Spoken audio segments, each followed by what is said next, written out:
Blog Talk Radio. Well, hello and welcome to XANDERMONIUM with me, Xander Gibb. We're with you for the next hour. How will you cope with that? I don't know how I'm going to cope. First of all, we're going to have a few announcements before we get into our interview with my guest today, who is Will Noonan, who is a well-known comedian and international porn star. I really want to start by saying congratulations to Barack Obama for his landslide victory in the elections. I'm ecstatic that he won. First and foremost, for the fact that it means I don't have to move back to the United Kingdom and live there. But also, I want to just say, big up to Barack. I'm really, really ecstatic. Also, I want to say about today as Veterans Day today, so all of you that are serving, who have served in the past, will be serving in the future, I'd like to really thank you for that. I don't think you get enough cred for the things that you do, and I don't think you're treated very well, but really, today, hand on heart, I want to say thank you to all of our service personnel. What else do I want to say? I want to say shame on you to the power companies who really have not pulled out their fingers to get power back to people. What about all these profits you've made over the past year? How about spending some of that? And how about buying a few freaking generators for these people that are still without power? I might be without power for the next 2 weeks. I'm really pissed about that. So I'm going to get off my soapbox now and tell you a bit about my guest today, Will Noonan, who's a comedian, an all-around funny guy. His stand-up leaves them rolling in the aisles, especially at these disabled gigs that he's been doing. His shows wow all those who hear them, especially at the shows that are especially for the deaf. Today we're going to talk about the subject of comedy and what is funny, why is it funny. Call in, tell us what tickles you, tell us what you think is funny, on where the line is drawn for humor, where does it end. Call in and tell us what you think. I'll give you the number now so you can make a note of it. It's 347-884-9061. That's 347-884-9061. So, without further ado, I give you Will Noonan. Hello. Hello. What's up, man? How are you doing? Doing fantastic. Kind of, I'm just cozying up right now in like a sectional couch. It's a cold New England evening. I've got a warm cup of coffee and sweatpants on.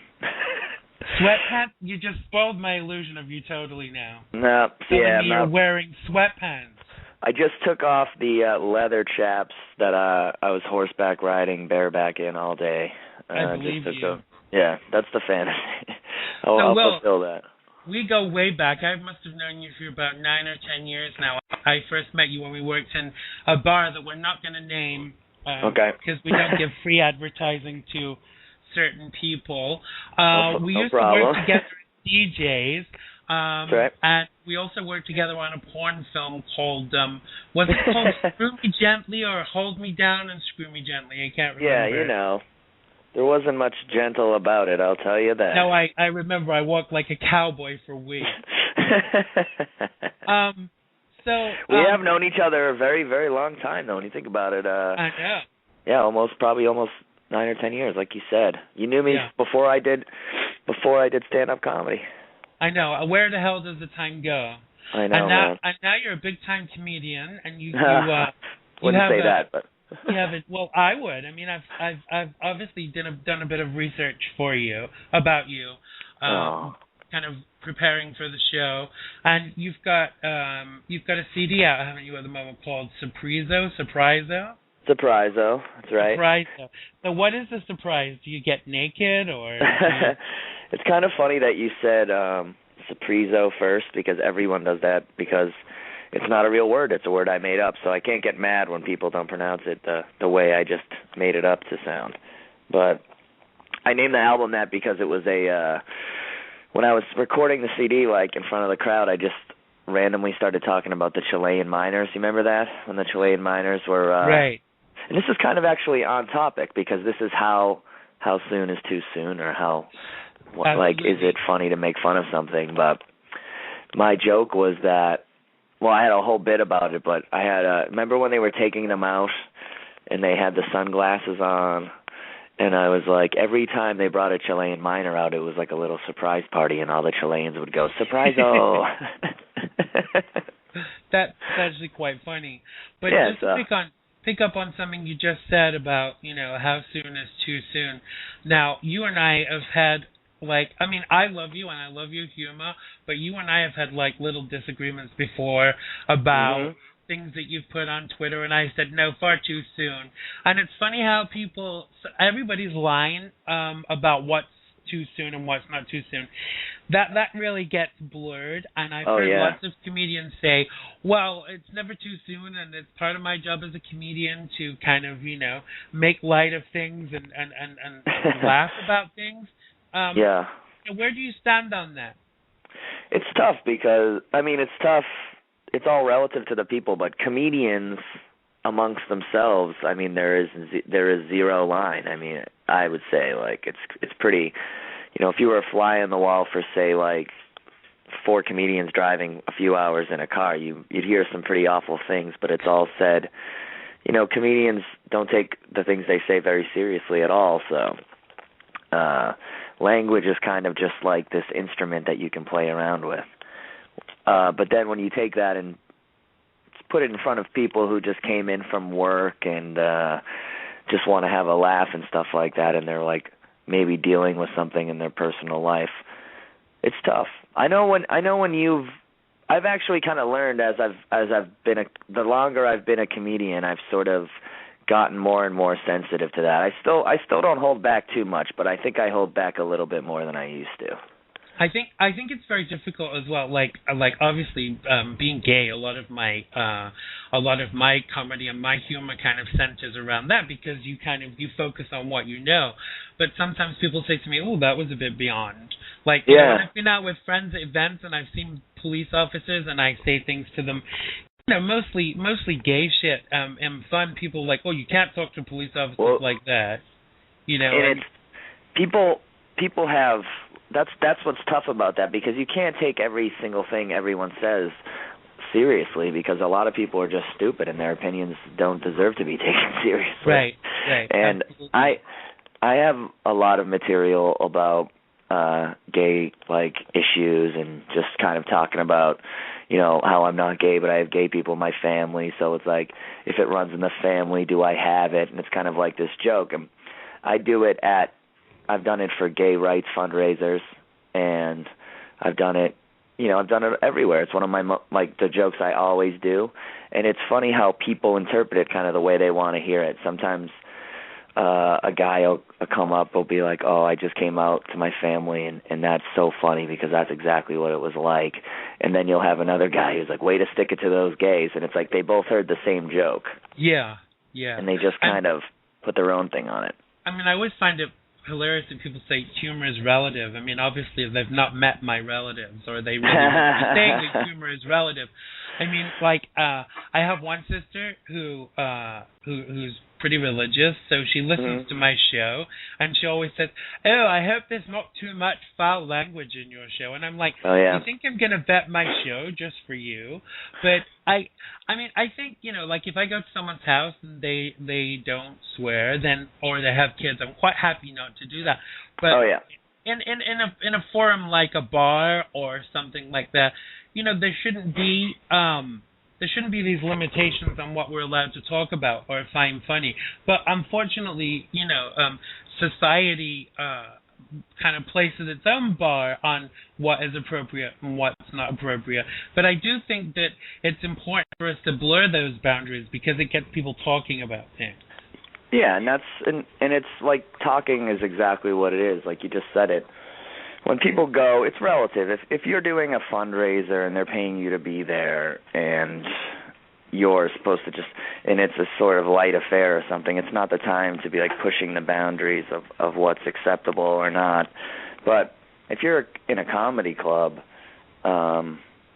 the people in the crowd should, even going back to the 80s, they should know that they could hear something very offensive while they're in there. Absolutely. Like, they should just know that going in, that that's a real possibility. In fact, like a likelihood that it's going to happen.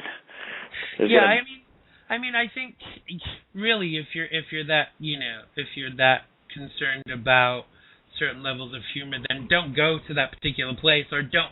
It's like in the U.S. like they don't allow swearing on television. I mean, in England, you can say pretty much anything. They don't bleep it out. No, it's kind of like.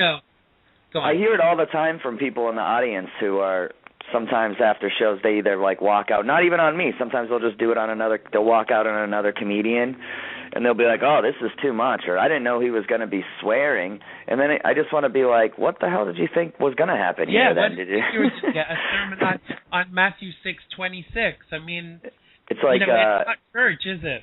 It's not church.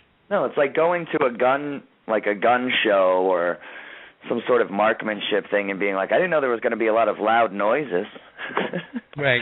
I thought I'd just be looking at guns. I didn't know people, you know what I mean? It's just a weird sort of thing to go and be pissed off about. I mean, look at people have been fired, like Gilbert Gottfried. I can't remember who was representing some company. Affleck. Affleck, that was it. Yeah. He made a couple of jokes about Japan, and personally, I thought they were funny, but I thought they were a little too soon. Yeah. But I kind of think for someone to, it's one thing to slap someone on the wrist and say, hey, that was not right, but to take their job away. Yeah, and that was a lot of money too. A lot of money. No, absolutely. And especially, I thought that one especially was way blown out of proportion, because that was just a tweet. It wasn't like I don't know. It wasn't even that bad. I mean, I think language, even, of late, the words that we use have kind of come into the forefront with things like, Ann Coulter calling the president a retard and things like that. Yeah. Some people thought that was funny. Now, I think, these political boundaries, like if you're Republican or if you're, Democrat or whatever, you might find some things funny and other things not. But I really do think that you have to try and find the level of humor. Everything, but some things are just not funny. It's true, and I've seen a certain over the year. I think there would have been a time in my life where I would have said I guess it's still true. The right comedian can kind of make anything funny, right. But there are certain topics that are real long shots. Yeah, absolutely. I mean, I mostly worked on the gay thing when I lived in London, and I remember someone going on before me and talking about, and it was just when AIDS had become very prevalent, and they got on the stage and said, because I was pretty new to the circuit, like 15, 16 years ago, and this person introduced me and said, oh, yes, we have some fresh blood for you tonight. Am I allowed to say that? And everybody just went, like everybody was shocked. Wow. I love a good AIDS joke. I mean, everyone does. I mean, but it's about, it's about what is funny. I mean, a cancer joke's funny. Some of my best humor is about gay stuff, but I'm not sure I would tell AIDS jokes. Yeah, but see, there's the right kind of AIDS joke. Like, I have a joke about, I don't do it much anymore, but I used to do it a lot. It's on my CD where I talk about Magic Johnson, and I say, I think he's been alive, healthy, long enough now that drunk chicks would sleep with him, God. And like, so the joke was kind of like, hey, the world's gotten kind of laid back enough with HIV that like you'll take a chance because he's famous. It's more important to sleep with a famous guy. Right. I think with some comedians as well, there is an element of kind of saying something that's really controversial because it gets you noticed, no matter how funny you really think it is. Like a few months ago, Tracy Morgan said in a comedy show, he said, if my son ever came home and said he was gay, I'd stab him or shoot him. I can't remember exactly what it was. But that one, I feel, that situation to me was messed up because if you've seen Tracy Morgan stand up, it's like insane nonsense from like beginning to end. So 2 sentences before that, he probably said like, you know, I'm a kangaroo and I take dumps in space. You know what I mean? And it's kind of like, so you can't all of a sudden pick one sentence out of like 1,000 and be like, hey, this guy is fucking. Excuse me, I don't know if I can swear or not. You just did, so don't worry about it, dude. but this guy is they're like, this guy is offensive. It was really just one blogger who was in the crowd. The whole crowd. I mean, I've been in a million comedy clubs, as you know, a million times, and I've heard some vile, awful stuff, and I've seen, you know, 100, 200 people all in unison laughing at it, because it's just kind of in that moment in time. It's not something this comedian's going to do on TV. It's not something he's going to necessarily put out there. But in that moment in time, it fits. It fits like that flow that he's on, and everyone in the room understands that it's not serious and it's not a real thing. Like I've heard people say to hecklers a million times, like, I'm going to kick your head right off your body. Right. That's not a real death threat. But I love hecklers, don't you? I love it when people heckle me when I'm on stage, because I'm just so freaking quick with a response that I chew them up and spit them out and eat them for breakfast. And they don't like that. But you are quick like that. You are good. I just think you don't. You know, the person with the microphone. You don't say shit to them and then expect like nothing said back to you. It's true. I don't get too aggressive with hecklers. I usually can kind of roll with it and have fun with it. I don't love it or anything, but as long as it's not too negative, I can usually have a pretty good time with it. I actually one night once when I did a show in London, I actually made someone stand in the corner, and every time they came out of the corner, you know, it was funny. The guy was drunk, but every time he came out of the corner, I would discipline him. But the more I disciplined him, the more the crowd kind of, you know, encouraged me to do so. From what I hear, though, from comics, like the London scene is so much more comic friendly. It isn't, and the trouble is, like, and I'll give you an example of this, but they say humor travels. I don't think it does. Now, for instance, I like the language differences between the UK and the United States are phenomenal. You know, I remember saying this joke. I said I was in some store, and they said, "Do you have a loyalty card?" I said, "No, but I have a turkey up my jumper, smart ass." And then I had to change that, because in England, and here we call it a sweater. But if I we never say but jumper. I have a turkey up my sweater, smart ass. So you have to really change your whole kind of methodology of thinking. Because it has to be funny, you know, for a one-liner. It has to be just like that, or it's just not funny. It's not even within the United States. It can be like that. If you have a joke that is. That's why it's a good idea to not write too specific to any area. Right. Because, you know, there's like Dunkin' Donuts up here. Like every 10 feet there's a Dunkin' Donuts. And in Connecticut and maybe in Rhode Island it's the same way. But then you get a little farther out of that area and you don't see them as much. And there's some guys around here that have like 15 killer minutes about Dunkin' Donuts. But it's like, what good is that if you can't use it anywhere else? Yeah. No, absolutely. You know? I think that you've always, this is the thing that I find as well, you've always got to be ready to change stuff.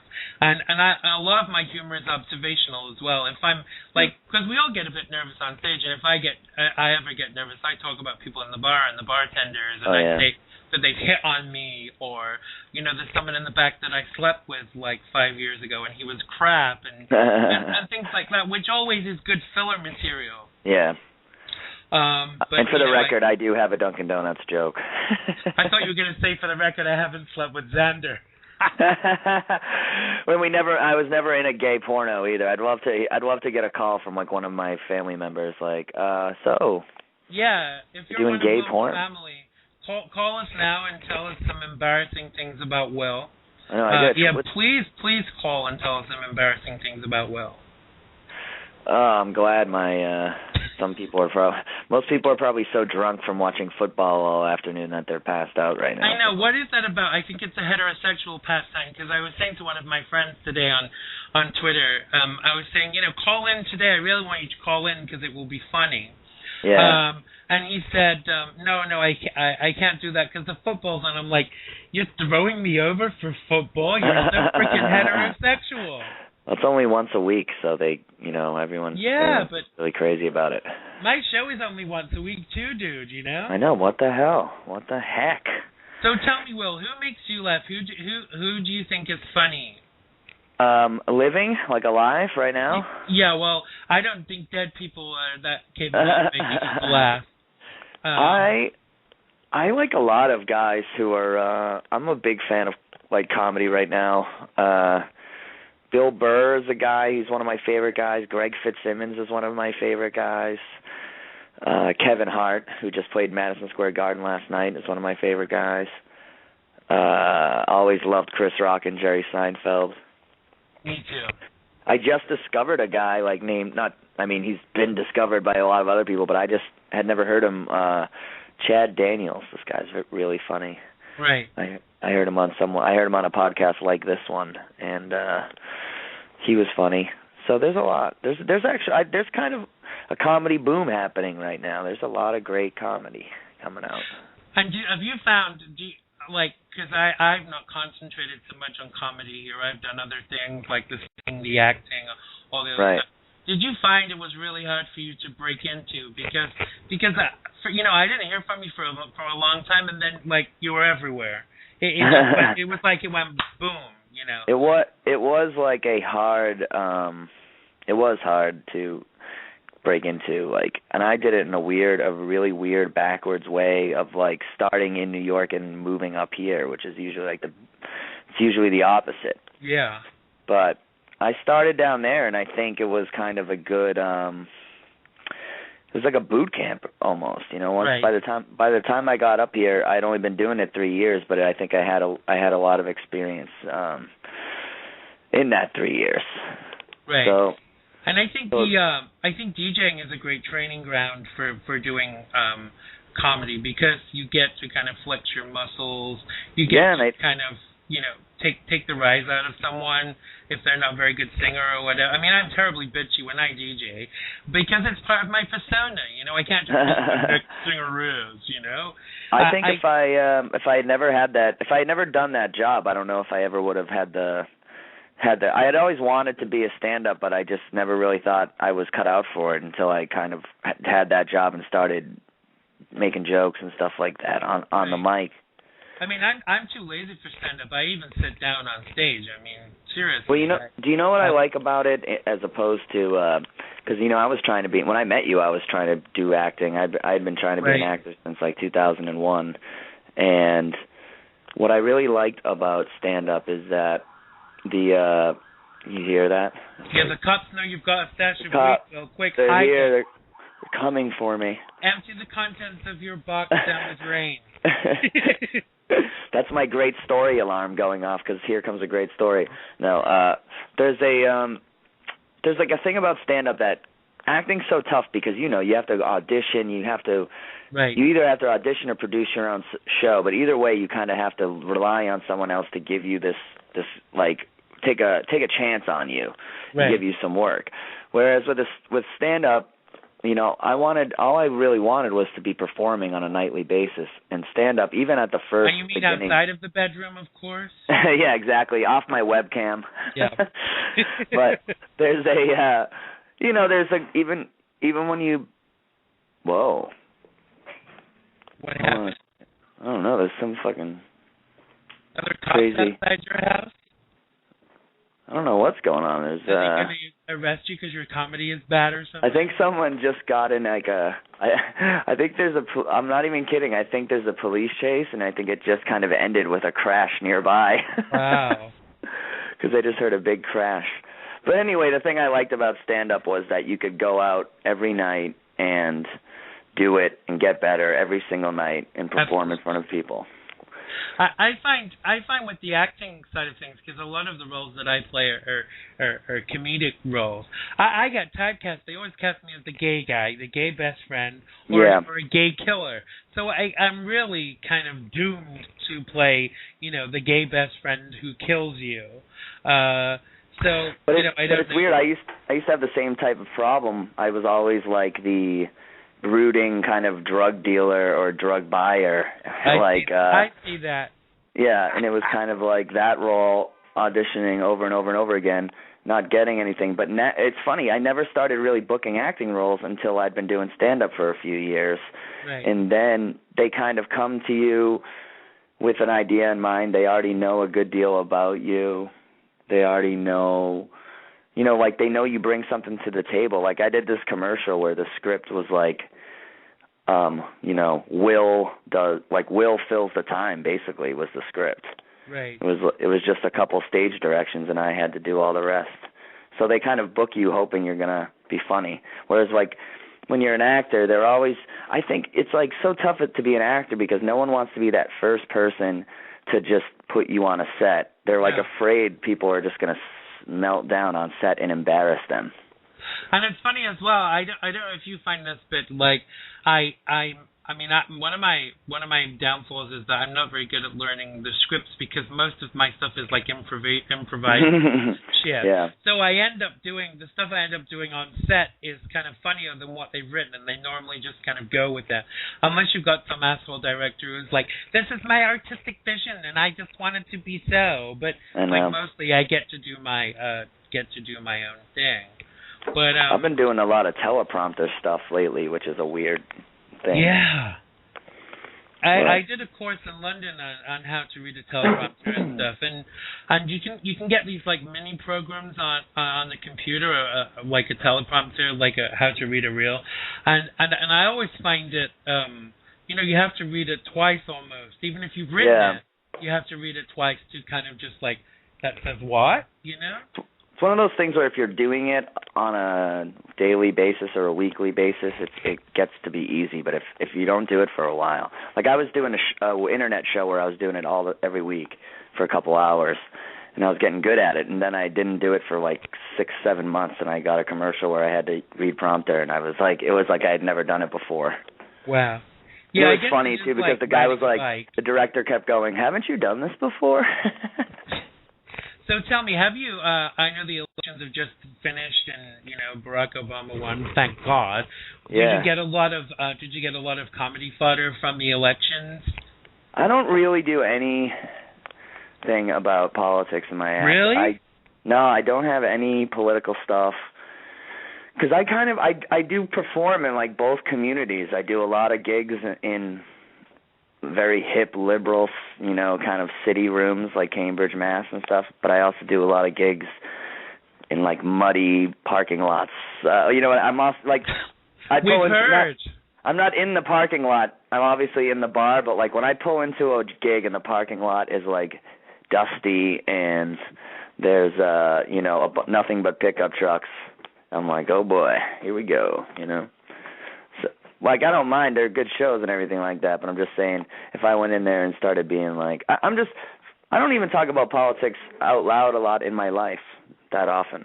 I mean, I can't imagine any show that I did or anything that I was involved in that I wouldn't even try to involve it, because for me, I'm a very political animal, and being from a section of the community that is kind of treated slightly differently, well, a lot differently even, I almost see it as kind of my it's my responsibility to kind of educate people. It's my responsibility to albeit in a funny way, to encourage people to do certain things. I mean, when I used to have a column on this on the Queer Times on the internet, and I love the fact that I used to get like death threats from Republicans saying they were going to kill me and stuff like that. Yeah. I mean, it was like I'm making a difference, 'Cause I think I do that. I think I do think that way about things other than politics. Like I do talk about race a lot in my act, and I talk about weed in a way I think is kind of like in an odd subliminal type of way, sort of political. So how do you feel about these states that have legalized the recreational use of pot? Do you think that's going to happen in your state, or? Yeah, I do. I don't think it'll happen. For it? I think it'll be. I think by the if by the time I say like our adopted Asian child grows up. So are we still on for adopting an Asian child together, Will? Yeah, didn't we make like a blood pact that like we did. By the time we're both 50, let's not get on to blood, dude. Not on the radio. Yeah. In the back room of some Upper East Side dive, we swore on our blood that we'd raise a child. Absolutely. So, tell me, do you think that men are funnier than women? Sorry, can you repeat that? It was breaking up a little bit. What'd you say? We're breaking up. Will, please don't break up. I know. With you. I gotta do you think that men are funnier than women? No, I don't. I was just having this conversation with my girlfriend, as a matter of fact. You have a girlfriend? I do, at the moment. Wow. Anyone I guess? I mean, I don't know why I said at the moment. I'm sure she'd be pissed if she was listening. At the moment. Will's girlfriend, run, quick! But what was that? Yeah, I do. I think, but you know what? I don't give anyone an easy pass, male or female. Like I just, it needs to be proven. I hate it when someone has sort of like a lot of buzz around them, maybe because they're quirky or good looking, and it's kind of like, oh, you got to check out this new comic. And a lot of times women can kind of get noticed quick, maybe quicker than they should. Right. Because they're cute and they're young and the talent is there, but it hasn't like developed yet. Sometimes they like rush those people onto TV because I don't know why they look at women as like like a expiring fruit or vegetable or something. Like you have to get it on TV as soon as possible. If you don't get them live before 40, they just turn into huge vaginas. It's really true. They just ignore women between the ages of like 40 and 70. You see, I've never understood that kind of thinking because I think that women are even more. The more it's like with anybody. The older you get, the more life experience you get, the funnier situations become. I mean, Roseanne Barr just turned 60. I think she's never been funnier. I love the fact that she's vicious. I love that she takes no prisoners. If you fuck with her, she'll tell you, and I love that. I have a pretty good relationship with her on Twitter, but I love when somebody, when someone pisses her off, she tells them. Yeah. I come from that school of thought too. If someone pisses you off, you tell them. And, I always loved her growing up. I was a big fan of Roseanne and her show. Me too. In fact, the very first show I did, the very first XANDERMONIUM show I did, I interviewed her son, and we talked a lot about humor and what was relative. One of the things that we actually talked about is I tend to touch upon this quite a lot. I was on another radio show the other day, and they were saying about how the N-word was acceptable in comedy because it's funny. I don't think it is. What do you think? I mean, I wouldn't say it. No. I don't know. It's kind of one of those. It's one of those things where it depends on the joke, I guess. I've heard plenty of comics, black and white, say it right on stage to not. It's like you can freak an audience out real bad without saying that. Look at Michael. Played Kramer in Michael Richards. Richards. That's the perfect example of like how not to do it. Yeah, absolutely. But I've seen guys kind of have fun with how that word makes people feel. Right. And the reaction it gets out of people. It kind of all comes down to what your on-stage character is. Like if your persona as a comedian is kind of a wisecracker and nothing's really too serious about this comedian, right. Like you can maybe get away with it. But if you're the type of guy like, who's kind of a hard-hitting sort of preacher type of comedian and you start dropping that word, people are going to people are gonna take it. Either that or kick your ass. And it's really what really I think offends me the most is when people just use it as like a cheap sort of shock tactic to just get a cheap laugh. And that's the most common. You see that with a lot of swear words like C-U-N-T. Yeah, I mean it's funny. I don't kind of have a problem with that. I mean I've spent like half my life in the UK. I never hear the word there. Everybody uses that word, and it's kind of an acceptability. I love the way the America kind of paints things up, like Oprah would never say the C word, but she'll say vajayjay, and you know what that is. I mean, I always laugh when I hear that. Hey Oprah, how is your vajayjay today? I've seen the C word like freak out comedy club audiences worse than the N word. I'd say. If I had to use one on stage, I'd use the N word before I'd use the C word probably. Well, I think you can't say the C word on stage. It's weird. It's like this unwritten rule. And I said it once, like quite accidentally, and I was in big shit for saying it. The club thing, they wouldn't book me again if I used the C word. But it's funny. Like here, they refer to it as the C word or the N word. Like in England, they wouldn't say, "Oh yeah, he called me the C word," or "They called me the N word." They would say the actual word. Yeah, I feel like that makes us sound like children when we go around saying that, like the N word, C word. Because it's like if someone is like the other day. What about this woman on Twitter who used the M word in respect of the president? I'm talking about being assassinated. I mean, this bitch went hauling in by the FBI. I mean, again, people say things to sensationalize situations, but for me, that's bad. Out of line, 100%. Yeah. Even during the Bush years when we really all hated Bush, no one was like, no one was calling for his assassination. No. I mean, to me, that's wrong on lots of levels. But it's so unpatriotic for any American or anybody to be even joking about after what we've been through in this country with people like the Kennedy brothers and stuff like that, how anyone can joke about assassinating a president is beyond me. Yeah. Well, I just think especially that whole Twitter phenomenon with the people using the N-word and calling him a monkey and stuff. Yeah. It's like, what the hell is what's the intention there? Like, people are going to be impressed with you? Yeah, it's not funny and it's not clever, and I think that if your intelligence is such that you can't say disparage. I mean, you've seen the shit I say about Ann Coulter and other people I don't like, Michelle Malkin. Right. But I never bring it down to their race or anything like that, because to me that's so basic, Yeah.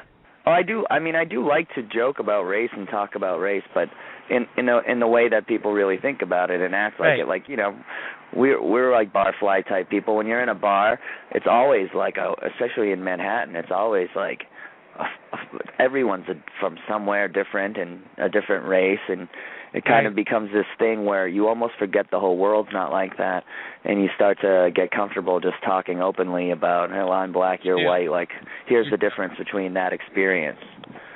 I think I don't know, when you're not a discriminate person, when you're not racist, I think you far too often forget that other people are. Yeah, and there's kind of this thing where you walk through when you become not racist enough that you're so comfortable talking about race that at times you can almost come off as racist because you're just talking about it openly and like. Absolutely, and look at friends that we've hung out with in bars and stuff, and they call you the N-word like as a friend, like in a friendly way, or say yo nig or whatever. But I would never kind of say that back, because I know that I would never want to offend anybody. See, like I know unless comics. They were Republicans, but I still wouldn't use the N-word. I know comedians that might use it like as like a joke, just like in a elevator alone to just try and get a laugh out of another comedian or something. Right. But even then, it would be a rarity. But it's certain things that are that dark. I mean, that's where comedians and writers, people who kind of like to play with language, you know, you want to kind of get into that dark corner of it and see what pops out. So I take it you were pleased with the outcome of the election. You were glad that Obama got elected. I was. Me too. I was pleased. Oh, that's exactly. Actually, you just reminded me what I wanted to talk about. We're not saying the names of bars, but I worked for a bar when I was up there, and I was DJing the night Obama got elected the first time. And you want to talk about racism? Like, wow, that place the owner of the place was pissed. He was mad that he was mad that I was celebrating with the people. And I was just happy a Democrat was in the White House again. I didn't care Obama or anybody. And I'm not like the world's biggest Democrat, but at that point, after 8 years of Bush, I was I was a super Democrat, you know. But I think that 8 years after 8 years of Bush, even the Republicans were sick of being Republicans, really. Yeah, I think some of them are now too. But I remember that night. I remember not that night, but working at that place for the same guy. You know, I used to play a lot of hip hop. That was like my favorite music to play when I DJ'd because I thought it made the crowd like happy. And this guy goes, "Hey," he pulled me aside before my shift into like the side room, and he's like, "You need to stop playing so much rap. It's bringing too many N-words into the bar." And he said the word, and he said it like that was the only time in my life. All the times I grew up in Boston, all the times I'd heard it kind of like as a joke or even like as a derogatory term, it had sort of this spin to it that was not that hateful, you know? But the way this guy said it, it just made like my blood run cold.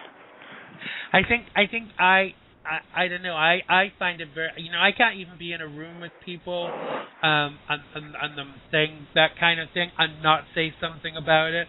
I mean, it does make it even harder when it's someone you work for, because it's very hard to say, "Hey, fuck you, don't say that," and stick your especially in a terrible economy. Especially in a terrible economy, his president created.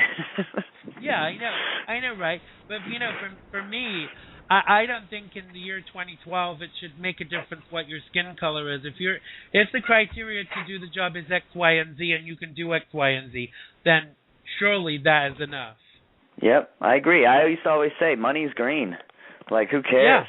Yeah. I said, why are you telling the DJ there's too many people in your bar? It doesn't make any sense. Yeah. That's what I used to think. And I'd be like, you own a rib restaurant in New York City. Why are you surprised that black people are coming here? Yeah. No, absolutely. It's going to happen. So let's move on. Let's move on a little bit from the race issue, because I'll be actually let's take some phone calls. If you want to call in now, what we want you to call in, we want you to call in and tell us what you think is funny. Tell us your funny jokes. 347-884-9061. 347-884-9061. If you want to tell us a joke, or if you want to ask Will a question, or if you want to take me out on a date, give us a call now. So tell me a joke, Will. I don't know if you're like a jokey comedian or you kind of tell more like funny stories, but tell me a joke that you think is really funny. I'm not a very jokey comedian, but I do have a couple of jokes. Do you want to hear like one of my jokes, or do you want to hear like a joke that I like? It's up to you. Whichever you feel will make me laugh more. Well, I have a joke that's a true story that I've been telling. I was saying earlier that I had a girlfriend one day a few weeks ago. I walked in to the room and she was like putting makeup on in a mirror, you know, and I was like, "Oh, you look so beautiful," you know, and she said, "Oh, thank you. When I'm 80 and I'm old and I'm wrinkly, will you still say that I'm beautiful? Will you still tell me that I'm beautiful?" And I said, "Yeah, I'll call you and I'll tell you that." Aren't we fickle that's funny, but aren't we fickle as human beings, really? Oh, you yeah. know? I know. We want the freshest fruit from the tree, don't we? I know, it is a weird thing too. Like, there's a lot of I've never cheated on my girlfriend. I don't plan to, but it's funny as a comedian how many girls know that I tell them I have a girlfriend, they just don't even care. You know? I think it's a bit like being it must be a bit like being a straight DJ. I mean, I've never been hit on as a DJ. Well, I have a couple of times by women, which I always find amazingly funny. I mean, even the barstool knows that I'm gay. How come women don't know that I'm gay? You know? It says something about those women, what they're looking for in a man. It does, doesn't it? They want someone that's softly spoken and is gonna treat them well and do their laundry for them. Whenever I meet a girl who's always attracted to gay guys, I always think that her dad was probably in the closet. Really? And on some level, she kind of likes those sort of closeted men. Right. I don't know. That's a weird theory. That I have a lot of theories that have no basis in science whatsoever. Well, I always think that when straight guys have a problem with gay people, it goes a lot deeper. Because unless you're actually going to sleep with someone, how does their sexuality make a difference to you? I mean, look at all the time I've known you. We've always joked about stuff. We've always and it's never been an issue for you because you're like a pure blood heterosexual. But if someone does have an issue about it, I always think, why? Why is it such an issue for you, really? Yeah, it is weird. I mean, my dad was like a Boston policeman. My mom's like a teacher, very like blue collar people.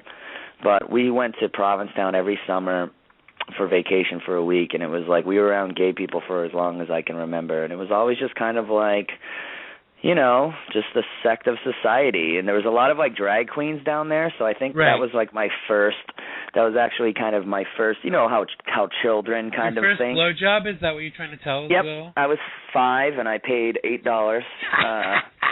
Bargain. It was $1. It's supposed to be $2 a year of your age, but I talked them down. As you do, as you have to. But I think when I was a kid, I associated gay guys with drag queens, so that kind of made them fun, and just fun and non-threatening. And the Provincetown gay scene was very theatrical and fun, so I always had a fondness for gays. And then my dad had a lot of friends that were black and a couple gay friends. It was never like something that was no pun intended, poo-pooed on around here. I think you learn what you live, and if you're brought up with, I hate the word tolerance because I hate to think that anybody should be tolerated, but if you're brought up with that like level of respect for everybody, you kind of you go into adulthood with that too, I mean, I'm the first one to I'm the first one to kind of, joke about things, but I know some people you just can't joke about being gay. It's not funny. It's something you're going to catch, and they can't spend any time with you or even sit near you because people might think that they're gay. I mean, get a fucking life. Yeah, that's always weird to me. I've gotten that from the stage. Some people are so uncomfortable with just the topic, just the topic, not even getting into it, because my act is very like, it's not in your face, it's not going to make anyone, it's not written to make someone feel uncomfortable if they don't agree with it. And every now and then someone will come up, an older woman will kind of come up to me after the show and be like, maybe not so much gay stuff, like, because because some of us just feel bad for your parents, and like they say that, and it's just so funny. And I don't think that's hate. It's like this weird sort of, it's like people of the older generation. It's the same way they think about marijuana as terrible because it was connected to like a 25-year prison sentence. So they're like, it has to be bad. You'd go to jail for 25 years. And like these are the same people who are like, well, gay has to be bad because you burn in hell for being gay, I know. I mean, I kind of have to laugh at some of these thinking and ideology. I mean, I think the world is changing and I think that it's getting better, but I still think, even just with this election, just some of these attitudes towards things like abortion, gay people, rape. I mean, some of these things were classic. Some of these comments that Republicans made about rape. I mean, how could anybody in the right mind say these things that they said? I mean. Oh, I know. The body just has a way of knowing. I mean, what bullshit. Oh my God, they were really this election particularly. I didn't know if it was just me getting older and becoming more like jaded about the political system and process, But it just seemed like there was a lot more just pure not even speculation, just fairy tale writing and then releasing it as fact. Yeah. I mean, did they not realize that there is a job in this world called fact checker? Yeah, they even tried to just create polls at the end and say, "Hey, Romney's going to win, so if you want to vote for a winner, vote for Romney." Yeah, I mean that was all. I mean, I sent when we got the results, I sent a tweet to Ann Romney saying maybe she should call Cindy McCain and ask her what the best thing to do is the day after loses an election. I mean, I was bitchy for a few hours, and then because for me now, I think all the parties have to start working together. There has to be a bipartisan effort to get this country back on its feet. Because for the Republicans to just stick their heels in at every point and say, "No way, we're not agreeing with this. We're not doing anything as long, no matter how good it is." To me, that's ridiculous. They have to start to love America more than they hate the president. Because that's not what America is about. America is about working together. It's about affecting change and making things better. And adding a bit of humor to that situation, because they don't know humor. They wouldn't know humor if it bit them on their Republican Exactly. accent, really. Now, did you see Romney's concession speech? He looked like he wanted to just fire the entire audience. Like he just looked so mad. Yeah, or ship them all to China like he does with the jobs that he's got opening up.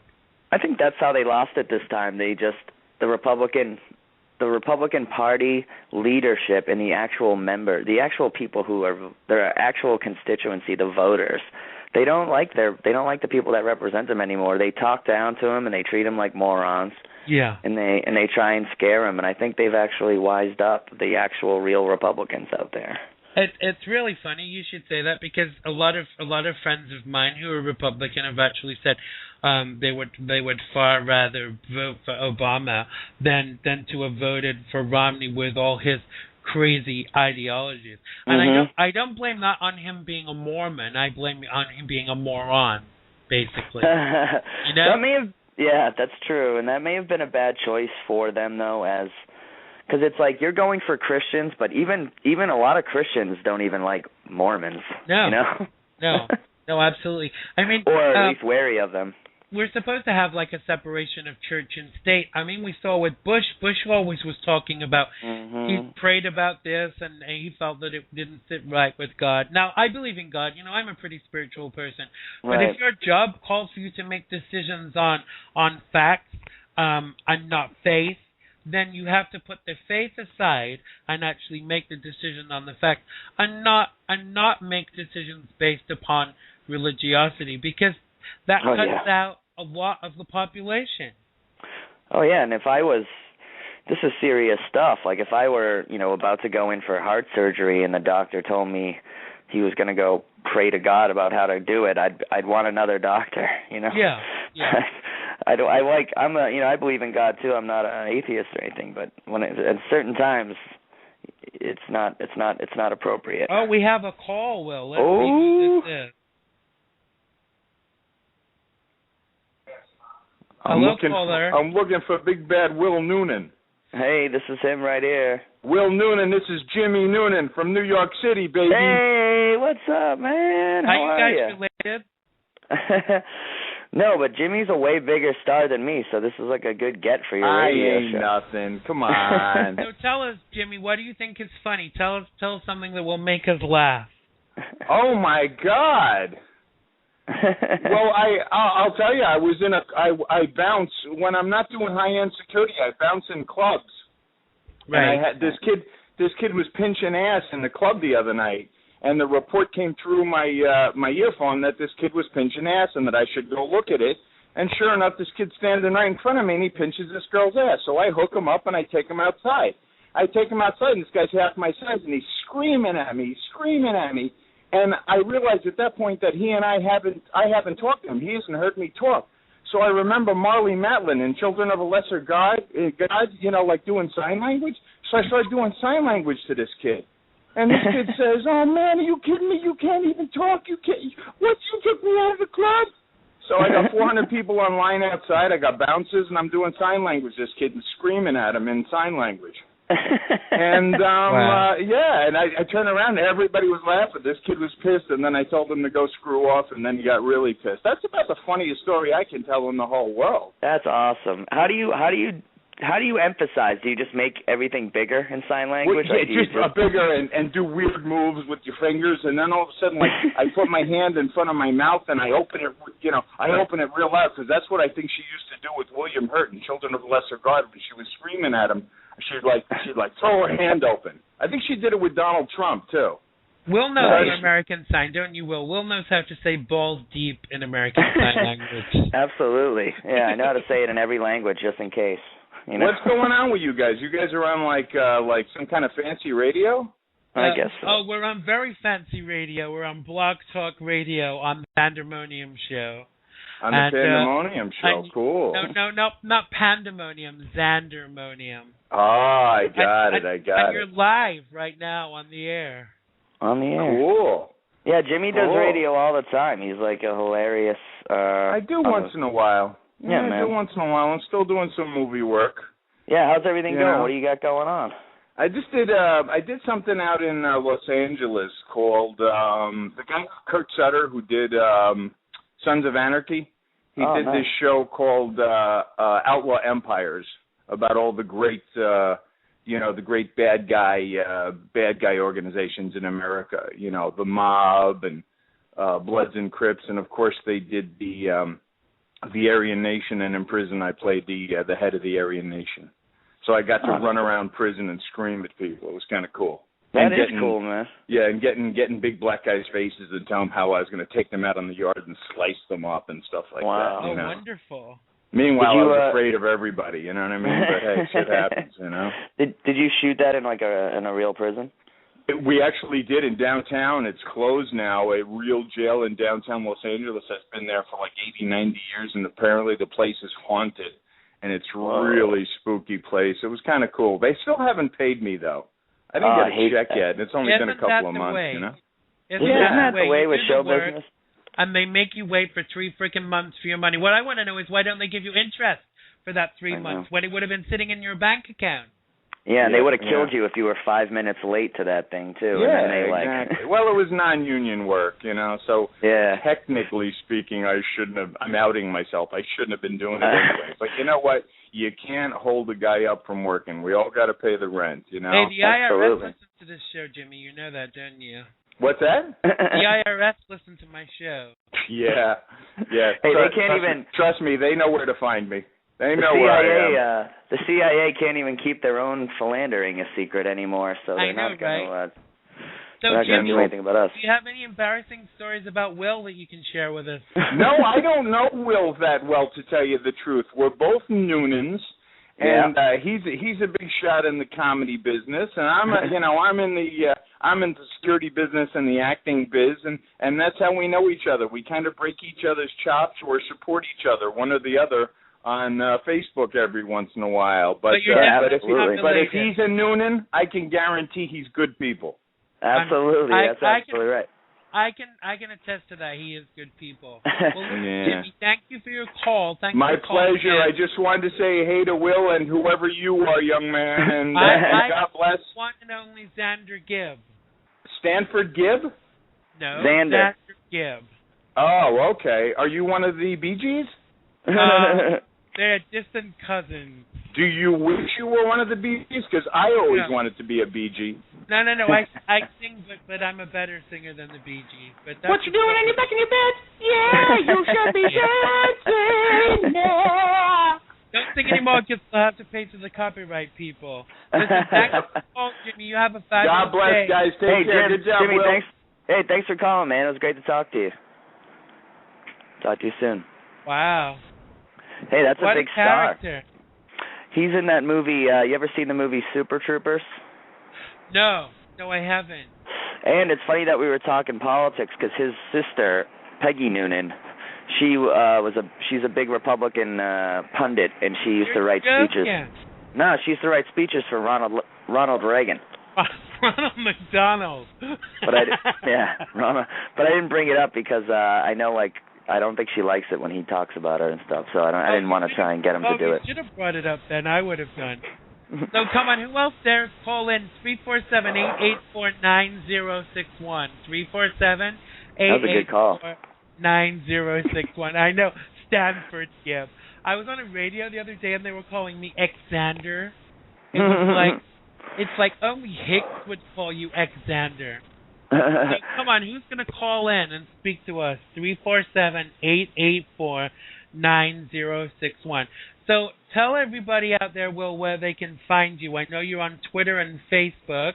Right, WillNoonan.com is, you can find all the links to all my stuff is there. And is there a link to your sex tape on that site? I'm still hoping those come out, but most of them were done in hand-sketched flipbook format, so I don't know if that... flip-off book. Yeah. Actually, they were done in sign language. I have sex in sign language as well. I do it in all different ways. Where the phrase balls deep comes from? Yeah, exactly. Yeah, I think he was I don't think he got that. That was an in-joke, wasn't it? But I think he was like... Yeah, he's like, balls deep. Dude, what are you talking about? Is this some back homo bullshit? Wait till you see a picture of this guy, man. He used to be a professional wrestler. Really? Oh, yeah, he's huge. He's a gigantic guy. In Super Troopers, he played like that's why he was talking about being in like a prison gang in a movie. That's the kind of guy he looks like. Right. He's just a big, old, redheaded muscle man kind of guy. All right, well, let's have some quick-fire questions because I don't think anyone else is brave enough to call in. Or sober enough. I know, absolutely. I have a bottle of wine sitting here with my name on it. It's called Chateau Xander. Oh. I knew a guy named Zandy for a while. Did people ever call you Zandy? Yeah, and I get called Zanny and stuff as well. And Xanax and... Xanax, that's a good one. I don't care what they call me as long as they pay me my fee, that's all I'm bothered about. That's so funny that Jimmy said that, too, because isn't that just all... I'm waiting on so much money right now. I'm waiting on, like, the last, 4 months of work. Like, they just never send it. Then someone will surprise you and pay you, either in cash or on the day. Yep. And then you'll get a check, you get home and you find there's a check there for you, which doesn't happen very often, but I love it when that does happen. It is. It's such an artist's life to be. It's feast or famine all the time. You're telling me, but would you rather be doing a 9 to 5 or working in some crappy bar? Nope. Than doing this, I wouldn't swap it for the world. I like to do my own thing. You see, this is the thing. I always get fired from jobs, but I can't fire myself, can I? So yeah. I figure if I work for myself, at least I get a good severance package. Exactly. A lot of times when I go into a comedy club and they're doing karaoke in there, I thank God I'm not doing it anymore. I mean, hey, I still do it from time to time, whenever I'm needed because the money's not bad. Oh hell no. I think I can't decry it. It's helped to support me a lot, but I am still hoping that Sirius or CBS is going to call me up and say, "Hey, Xander, come and bring your show to us." That would be absolutely amazing. But, but it's you know what I mean. It's I don't mean the job itself or the money. It's just such a stressful job. In a lot of ways, it's very stressful. I gave you my song 2 hours ago. I haven't sung yet. That's what I mean. That's the kind of stuff when I see a guy hosting karaoke, I just feel bad for him. I'm like, it's such a hard job. People don't understand. No. My favorite is I'm a good friend of the owner. I'm like, what's the owner's name? And most of the time, they can't even tell you who owns it. Yeah. My favorite is when they go, I'm really gonna rock this. I'm really gonna kill this song. It's who cares? No one cares. What do you want me to sing? I don't particularly want you to sing anything. Yeah. What do I want you to sing? Oh, that's a popular one. Yeah. What do you want? What do you want? Don't Stop Believing, because it's only been sung 52 times. That's the one. I couldn't stand that one. All right, let's have some quick fire questions, Will. Okay, let's do it. Yep. Clear your throat. I know. Getting ready. Ready. New York or Boston? Ooh, tough one. You got to be very careful here. Well, I think I would choose Boston to live. Right. But if I think everyone. I still consider myself a New Yorker. A lot. I don't think being a New Yorker is about where you're born. It's actually a state of mind. We were talking about this last night. I think New York is either in you or it's not. You know. Yeah, and I still have. Throughout the day in Boston, I thought this would eventually end, but I still am constantly comparing Boston to New York all the time, and the things that they do better here and the things that they do better there. Right. And I'm always saying like, oh man, the trains in New York are so much better. and stuff like that. Hey, not this week they're not, dude. Honestly, yeah. You're not missing anything. And that's actually one of the things. When I saw that, I was like, I'm glad I moved.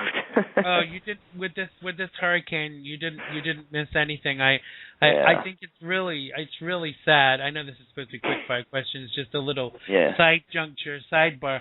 But I think it's really sad that it happened. But the level of community that people coming together to help one another is really, I found it very touching.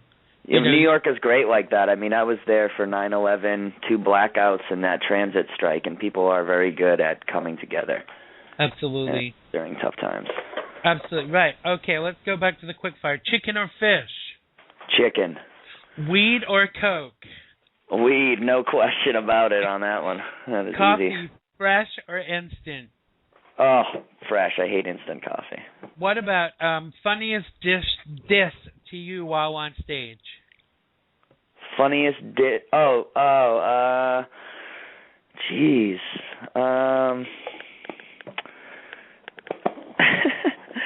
I don't know if this is like funniest, but one time a guy just made fun of how big my head was. He was like, "You got a melon," and that kind of was just like. That was just kind of so funny and kind of on point that I couldn't really, There was no response to that. Well, I would have said, sorry, sir, which head are you talking about? Yeah, that was a golf tournament. I in the summertime, sometimes I do these golf tournaments, and they're just the worst gigs. Like a bunch of guys who have been in the sun drinking beer all day. The last thing they want is like a guy their son's age kind of busting their balls. About stuff, but yeah, that was a good one. I don't get heckled too often. It doesn't come to me that much. I always get heckled, and I love it. All right, do you prefer to drive or be driven? I like to drive. Me too. I think that's after being in New York all those years. I enjoy driving more now. Oh, well, I don't live in the city anymore, so I have a car, and I wouldn't be without it. It really does change your life. It makes you a lazy fat ass, but it does change your life. Yeah. But I feel like I get to more places now. Me too. Mickey D's or Burger King? Which is your favorite drive-thru, Will? Oh, that's a good question because I go to a lot of them on the road. Wendy's is probably my favorite. I like Wendy's. The salad is great. I eat at Dunkin' Donuts a lot. I eat a lot of their bacon, egg, and cheese sandwiches. I love that they have to do this thing called the Big something or other. Big and Toasty. Big and Toasty. Which I thought the guy was propositioning me. He said, "Do you want a Big and Toasty?" I was like, "Okay, then." Sunny side up, over easy. Yeah. Do I crush nuts with that? Okay, Lisa Lampanelli or Kathy Griffin? Oh, Kathy Griffin, I would say. I would say Kathy Griffin, but I do think Lisa Lampanelli is very funny. She's a bit like me. She tells a lot of black dick jokes. Yeah, I just, a lot of people, I think Kathy Griffin's one of those people you love her, you hate her, but I always just, I like watching her. I find her funny, in an honest way. I like Lisa Lampanelli too, but I'd rather, if I had to choose, I think I'd choose Kathy Griffin. Yeah, I am talking about comedy-wise, not who you want to sleep with. Yeah, well, yeah. In that case, I don't know. I'd still probably go with Kathy Griffin, but either way, I'd be unhappy. All right, red wine, boxed or bottled? Bottled. I never liked boxed wine. No, me either. Yeah. Condoms, Magnum or Durex? Magnum, and here's my reason. I don't get a Magnum because I have a big one, but you get a Magnum when you have a regular one, and it gives you a little bit of breathing room in there, and it's not as much of a So wait, Will, are you telling us Big Willie don't have a big Willie? It's it's like everything else. It's just in proportion. All right, fix it yourself or put it in the shop? I'm a fix-it-yourselfer to a certain degree. I won't take any part off my car that's bigger than Your penis. than 2 inches. All right, offend or placate? What would you rather do? I'm not gonna lie. I'd probably rather placate in real life. Like really? That's in real life. That's kind of how I tend to deal with people to get my way. I'll kind of just tell them that I'm gonna do it the way they want me to do it, and then do it my own way. Right. I mean, I do think you catch more flies with honey than vinegar, but, I mean, you've known me for a long time. If people are nice to me, I'm nice to them, but when people screw with me, then we'll be tied. That's the case. I wish I wasn't like that. I wish I was able to be nice all the time, but I'm just not built that way. But I do try. I really am trying to be a nicer person as I get older, but it's very hard, Yeah, I think being a comedian has made me more the same all the time with all types of people. I'm just sort of myself more than I used to be. Right. Because you're kind of getting paid to have your own personality. So, if I'm getting like the other day I got my car fixed, which is funny. I took my car to the shop to get something fixed, and the guy gave me like a hard time, and I was like really kind of I kind of like called him an asshole. But like in a funny way, I like made fun of him like I would make fun of like a heckler, Right. And absolutely. I don't think I would have done that before, but I think I just had the self-confidence to do it after doing stand-up for a few years. I think it makes you very forthright. It makes you very unafraid of standing up for yourself. I mean, I'm terrible. If I don't get good service or I get something that's not right, I'm the first one that's on the phone to say something about it. But when I'm insulting, I like to be very clever about it. Like I called someone egregious the other day, and they went, "Oh, thank you," which I thought was hilarious. That's like my sister. One time I said her life was in turmoil, and she said, "No, I live in Boston." Yeah, your sister. I was out with your sister once, and this guy said he was a librarian, and she said, "Oh, which part of Liberia did you come from?" I don't know. You have to laugh. So tell us where people can see you, Will. What shows you've got coming up. Tell us what you've got for sale. What snake oil you want to sell to us. Well, if you live in Maine or New Hampshire or Massachusetts or Connecticut, I'll probably be coming to a town near you sometime in the next 2 months. So just go to willnoonan.com. All my dates are always there. I'm going to be in Pennsylvania pretty soon. Pennsylvania. I may be coming to Long Island, New York soon to the Levity Live Comedy Club out there in You'll West have to let me Nyack. know when that is, because I'll have to come and throw my underwear at you as promised. Oh, yeah. I'm going to need it.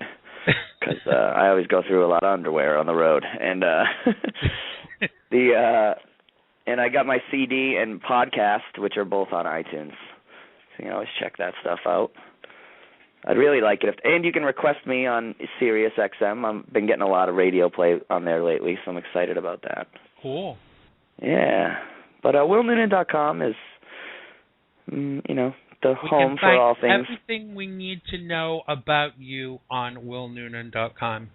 Yeah, but not a link to the sex tape. No, I'm saving the sex tape for when my parents are on their deathbed, because I want them to go out full of shame.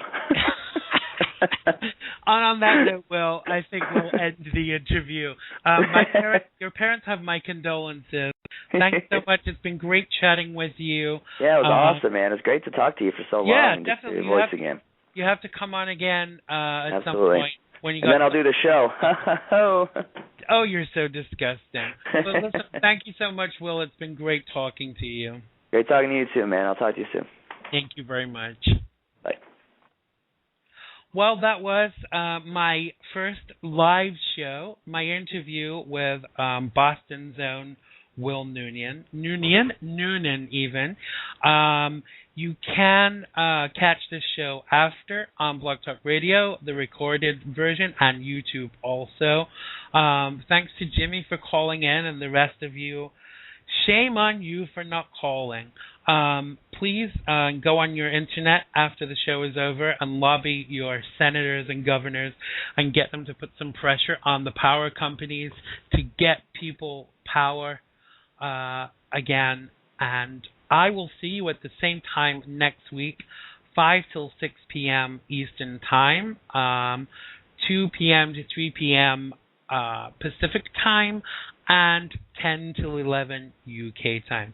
Thank you very much. I love you all very much. Goodbye. Love, it has been good to me this time around. Things were bound to change when it was